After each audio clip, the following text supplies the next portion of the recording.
Hi అండి, welcome back to our channel Sanas కుకాలజీ. ఈరోజు మన రెసిపీ వచ్చేసి తెలంగాణ ట్రెడిషనల్ వంటకమైన ఎంతో టేస్టీగా ఉండే సర్వపిండి అండి. చాలామంది ఈ సర్వపిండిని ప్రిపేర్ చేసుకోవడం చాలా కష్టం అని చెప్పేసి చాలామందికి ఇష్టం ఉన్నా కూడా ఇంట్లో చేసుకోరండి. ఈరోజు మనం తక్కువ ఆయిల్తో చాలా టేస్టీగా ఈ సర్వపిండిని ఎలా ప్రిపేర్ చేయాలో ఈ వీడియోలో చూసేద్దామండి. ఈ సర్వపిండిని మీరు 2 నుంచి 3 రోజుల వరకు కూడా పెట్టుకొని తినొచ్చండి. చాలా బాగుంటుంది. పదండి ఇప్పుడు దీన్ని ఎలా ప్రిపేర్ చేయాలో చూసేద్దాం.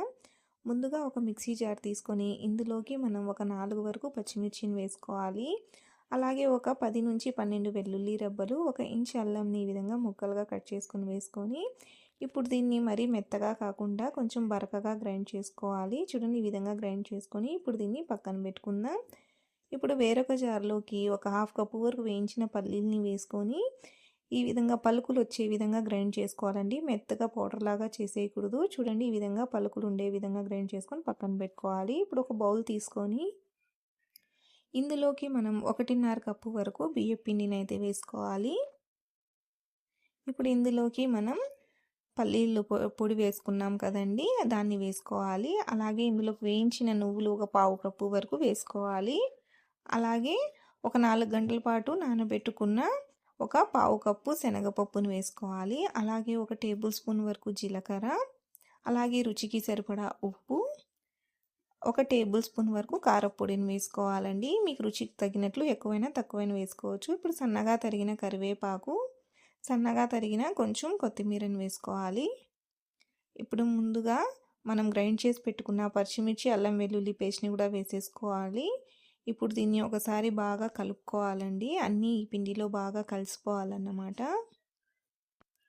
చూడండి, ఈ విధంగా బాగా కలిపేసుకున్నాక ఇప్పుడు ఇందులోకి మనం నీళ్ళని వేసుకోవాలండి. కొద్ది కొద్దిగా నీళ్ళని వేసుకుంటూ ఈ పిండిని అనేది మనం కొంచెం గట్టిగానే కలుపుకోవాలండి. అప్పుడే మన సర్వపిండి అనేది క్రిస్పీగా వస్తుంది. మరి ఎక్కువ సాఫ్ట్గా దీన్ని అయితే మనం కలపకూడదండి. కొంచెం హార్డ్గా ఉండాలి. మరీ ఎక్కువ హార్డ్గా కాదండి, కొంచెం హార్డ్గా ఉండాలి. దీన్ని బాగా ఈ విధంగా కలుపుకోవాలండి. చూడండి, ఈ విధంగా బాగా చక్కగా కలుపుకోవాలి. చూడండి, పిండి కన్సిస్టెన్సీ అనేది ఈ విధంగా ఉండాలండి. కొంచెం హార్డ్గా నేను మీకు చూపిస్తాను చూడండి, ఇంకా క్లియర్గా ఈ విధంగా ఉండాలండి. ఈ విధంగా ఉంటేనే మనకు పర్ఫెక్ట్గా సర్వపిండి అనేది వస్తుంది. ఇప్పుడు దీన్ని సైడ్ పెట్టుకొని ఇప్పుడు ఒక ప్యాన్ తీసుకోవాలండి. ఏవైనా 2 ప్యాన్లు ఉన్నా కూడా తీసుకోండి. ఇప్పుడు దీంట్లోకి కొంచెం నూనెను వేసుకొని ఈ విధంగా బాగా గ్రీస్ చేసుకోవాలండి. ముందుగా అయితే ప్యాన్ని మనం ఈ విధంగా బాగా ప్యాన్ని గ్రీస్ చేసుకున్నాక ఇప్పుడు పెద్ద బాల్ సైజ్ అంతా పిండి ముద్దను తీసుకోవాలండి. ఈ విధంగా దాన్ని తీసుకొని ఇప్పుడు ఈ ప్యాన్లో పెట్టుకొని ఈ విధంగా స్ప్రెడ్ చేసుకోవాలండి ప్యాన్ మొత్తం. దీన్ని మరీ మందంగా చేసుకోకూడదండి, కొంచెం పల్చగానే, వీలైనంత పల్చగా ఈ విధంగా ఒత్తుకోవాలండి. చూడండి, పిండిని ఈ విధంగా బాగా ఒత్తుకోవాలన్నమాట. బాగా ఈజీగా స్ప్రెడ్ అయిపోతుందండి. కావాలంటే చేతికి అంటుతుంది అనిపిస్తే కొంచెం ఆయిల్ వేసుకొని ఈ విధంగా పల్చగా స్ప్రెడ్ చేసుకోండి. ఇప్పుడు ఈ విధంగా హోల్స్ చేసుకోవాలండి. ఈ విధంగా హోల్స్ చేసుకోవడం వల్ల ఇది చక్కగా క్రిస్పీగా వస్తుంది. ఇప్పుడు ఇంకొక ప్యాన్ కూడా తీసుకొని దీనికి కూడా ఆయిల్ అప్లై చేసుకొని ఈ విధంగా పిండిని పెట్టుకొని దీన్ని కూడా పల్చగా స్ప్రెడ్ చేసుకోవాలండి. ఈ విధంగా 2 ప్యాన్లతో చేసుకుంటే త్వరగా అయిపోతాయండి. 2 పక్కల 2 పెట్టుకుంటే దీనికి కూడా హోల్స్ పెట్టుకుందాం. చూడండి, ఈ విధంగా హోల్స్ పెట్టేసుకొని ఇప్పుడు మనం ఈ ప్యాన్ని తీసుకెళ్ళి స్టవ్ మీద పెట్టుకోవాలండి. స్టవ్ మీద పెట్టుకున్నాక ఇప్పుడు ఈ విధంగా ఈ హోల్స్లో ఆయిల్ వేసుకోండి. సైడ్ నుంచి కూడా కొంచెం ఆయిల్ అనేది వేసుకోవాలండి. ఇప్పుడు మనం మూత పెట్టేసి దీన్ని మీడియం ఫ్లేమ్లో ఒక 7 నుంచి 8 నిమిషాల పాటు కాల్చుకోవాలండి.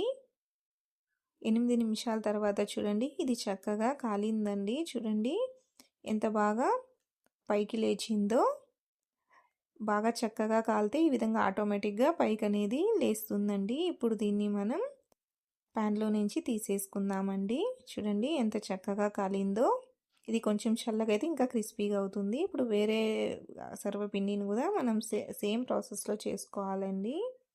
మీడియం ఫ్లేమ్లోనే వీటిని మనం 7-8 నిమిషాల పాటు కాల్చుకోవాలండి. చూడండి ఇది కూడా చక్కగా పర్ఫెక్ట్గా కాలిందండి. ఇప్పుడు దీన్ని కూడా మనం ప్లేట్లోకి తీసేసుకుందాం. ఇదే విధంగా అన్నిటినీ కూడా మనం ప్రిపేర్ చేసుకోవాలండి. అంతేనండి, ఎంతో రుచిగా ఉండే మన తెలంగాణ స్టైల్ సర్వపిండి అనేది రెడీ అయిపోయింది. చూడండి ఎంత చక్కగా వచ్చిందో. ఇది చాలా చాలా టేస్టీగా ఉంటుందండి. అసలు తింటూ ఉంటే నమిలి చాలా బాగుంటుంది. చూడండి ఎంత క్రిస్పీగా వచ్చిందో. దీన్ని మీరు 3-4 రోజుల వరకు స్టోర్ కూడా చేసుకొని పెట్టుకోవచ్చండి. చాలా బాగుంటుంది. మీరు కూడా తప్పకుండా ఈ విధంగా ఒకసారి ఈ సర్వపిండిని ట్రై చేసి చూడండి. మీకు ఈ రెసిపీ ఎలా అనిపించిందో నాకు తప్పకుండా కామెంట్లో తెలియచేయండి. వీడియో నచ్చినట్లయితే లైక్ చేయండి, షేర్ చేయండి. అలాగే నా ఛానల్ని సబ్స్క్రైబ్ చేసుకోండి. Thanks for watching.